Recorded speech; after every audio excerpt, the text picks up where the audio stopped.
You know that feeling, right? You've managed an event that starts out simple. You had a caterer, then lighting, then security, and all of a sudden the complexity isn't just adding up, it feels like it's multiplying. Well, today we're not just going to talk about why that happens, we're going to show you exactly how to get from that total chaos to being in complete control. All right, so here's our game plan. First, we'll dig into what we call the complexity multiplier. Then, we'll look at the real reasons big events fail, and we're going to bust the myth of the experience trap. After that, we'll lay out a super clear system for getting structure, so you can scale your events without, scaling the chaos. So let's start with the absolute core of the problem, something called the complexity multiplier. It's the reason why adding just one more supplier to your event doesn't just feel like one more thing on your checklist. It feels like a huge escalation. Just look at this. On the left, with 2 suppliers, things are pretty straightforward, totally manageable. But on the right, with 10, oh man, it is not just 5 times harder. The number of connections between everyone just explodes, and it creates this massive web of potential problems. And there's actually a name for this feeling that every single event pro knows deep in their bones, the complexity multiplier effect. It's that exact sensation of drowning in details as your event gets bigger and bigger. This quote just nails it. The risk of something going wrong doesn't grow in a nice, neat, straight line. Nope, it curves up, and it curves up steeply. See, every new supplier creates new lines of communication, not just back to you, but to every other supplier. And that's where things get really messy.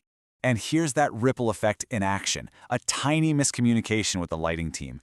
That can throw off the entire decor setup, which then blocks the caterer's access, which then delays getting the power sorted out. It's literally a domino effect where one small mistake just cascades through the whole event. So this brings us to a huge question. Why do big events actually fail? It's almost never one giant spectacular mistake. It's usually the slow collapse of all those informal systems, the ones that worked just fine when things were smaller. So let's get specific. Where are the actual breaking points? What are those common traps that turn a beautifully planned event into a last-minute, stressful scramble? It's right here. It's these little things. That floor plan you emailed out last week? Yeah, the AV team is still working off the old one. The guest count went up, but guess what? Only the caterer and security got the memo. These are the everyday little failures that your informal system just can't handle once you scale up. And this leads to this weird counterintuitive thing, the too many messages problem. You'd think, hey, more communication is better, right? More emails, more group chats.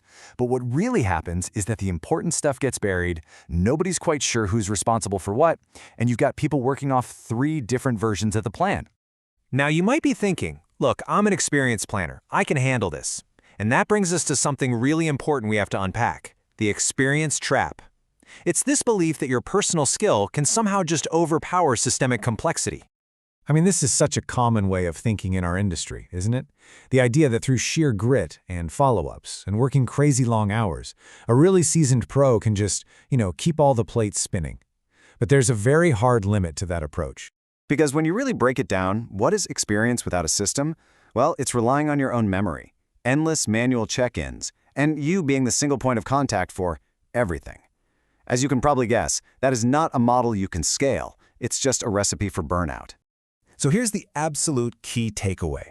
Your skill is crucial. It's invaluable. But for big, professional events, it has to be paired with solid systems.